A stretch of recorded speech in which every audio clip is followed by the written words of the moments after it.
Hey everyone, happy Tuesday! My name is Evan and I am a recovering perfectionist.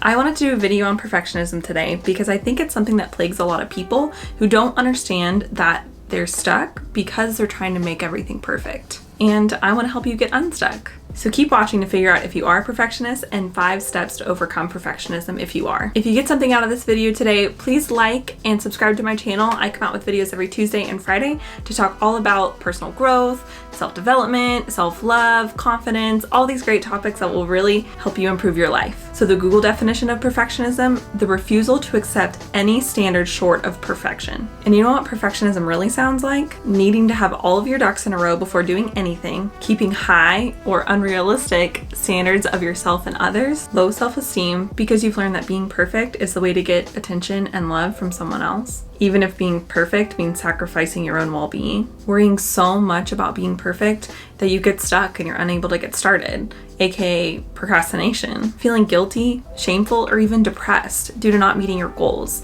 So you carry a fear of failure. You either have to make it perfect or you won't bother doing it at all because you're highly critical of yourself. Overcoming perfectionism for me, the recovering perfectionist, looks like I wanted to spend more time researching how to be a better YouTuber because I feel like my last video kind of flopped. Low quality editing, talking too fast, a complex concept, and even posting at the wrong time. Then I recognized my perfectionist tendency popping up, so I made the decision to actually make a video all about the thing that was about to hold me back. Perfectionism. Writing up this video also gave me space to process what was going on and why perfectionism was coming up for me again. The underlying and honest reason is that I love mindset work, and I really want to be validated by others for doing this work. My old thinking would tell me that people only validate perfectionism. However, my new thinking reminds me that nobody is perfect, and I'm actually striving to include perfectionism and that it's okay to be imperfect in all of my coaching and teachings. So why not be what I teach? Imperfect and good enough. And I can validate for myself internally that I'm doing a great job, even if only one person improves their mindset with my work. Perfectionism is a tough nut to crack. I'm not gonna lie to you.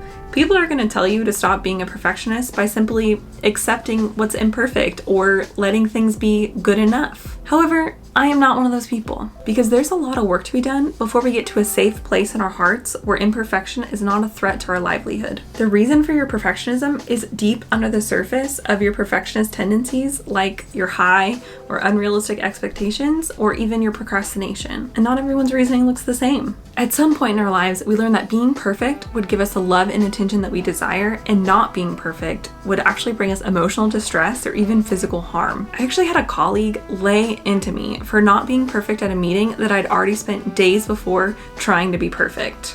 And when I remembered that incident when I was driving home that day, I had a full-blown panic attack. I couldn't breathe, I couldn't feel my hands. After I got home, thank God, but it was one of the scariest moments of my life. If someone in that moment would have told me just accept being imperfect or the good enough, I would have told them to get the F out of my house. That is not what I needed in that moment. I didn't ask for the panic attack. I don't even ask for perfectionism. And the longer that the perfectionism has been in our lives, the stronger physiological response we will have. So we have to dismantle this survival response. I know that seems heavy, but doesn't it actually make a lot of sense? You've probably been struggling with perfectionism and the havoc that it wreaks on your body for a long time. Maybe you're even filled with shame about the fact that you haven't overcome the perfectionism yet. You can't just accept things for being imperfect. Once I realized what perfectionism really is, I began the work to dismantle it. If this feels true to you too, then here are 5 steps to dismantle your perfectionism. Step 1. Ask yourself what has to be perfect in your life and why. It just does is not a valid answer. Get deep and ask yourself really truly why. For me, perfectionism shows up in different ways. At work, I have to be perfect. In former relationships, I expected my significant other to show up perfectly. And why is this? Early on in my career, I learned to either be perfect or get yelled at. When I was perfect, I was wildly successful. I won awards and I always made my number. When I was imperfect, I was not good at my job, too inexperienced. I shouldn't have taken a risk on you. And that really sucked. In relationships, I just didn't know how to handle my emotions. So I would dump it all out on my significant other and expect them to perfectly know how to process it for me. At the time, I didn't know what I needed, I didn't know how to ask for it, and I really didn't know how to sit with my own emotions. So perfectionism was a coping mechanism for me to get by. Okay, step 2.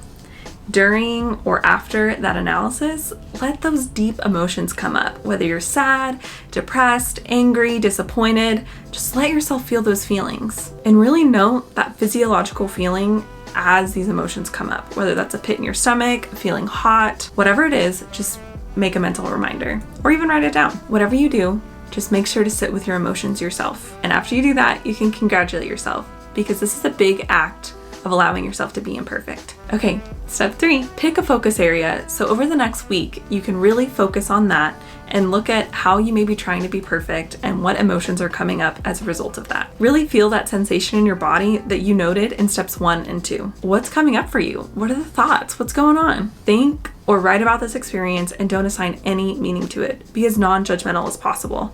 Just think. You're like observing an experiment in your own life. And if you feel comfortable, write in the comments below. I'd love to hear how this experience is going for you. Okay, now on to step 4.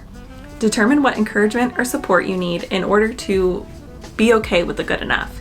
Write those affirmations daily. Some examples are, I am loved even when I'm sitting with my own emotions. Or I trust myself to make decisions daily. I can be misunderstood at work and still know my worth.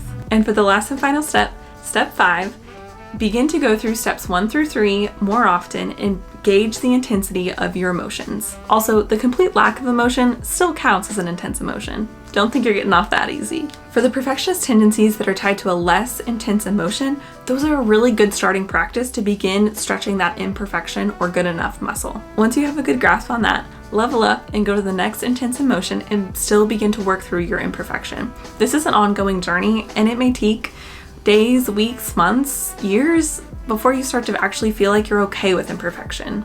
And that's normal. So be patient with yourself. And if you want other ways to do this kind of work, check out my other videos, especially if you need a break from perfectionism from time to time. I also offer coaching to help you speed through this healing, to have someone on your team to remind you that your feelings are valid and that it's okay to create a safe space inside yourself.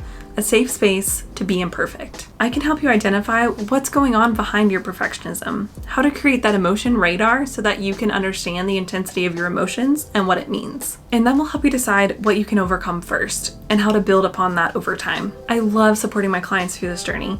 Honestly, I wouldn't be here today if it wasn't for this work, and I want to share it with you too. I poured years of trying to do this thing on my own before I finally figured out that the key was getting support and feeling heard and having someone on my side. And that's why I'm here. That's why I became a mindset coach. I want to be the support for you that I wish I had a long time ago. Don't wait until you hit absolute rock bottom like I did before reaching out for help. My mindset coaching program is called Wild Heart, and it's 4 months of intense work to become aware of yourself, accept yourself, rewrite that old story you used to tell yourself, and then take aligned action as your new best version of yourself. I have both private and group coaching available.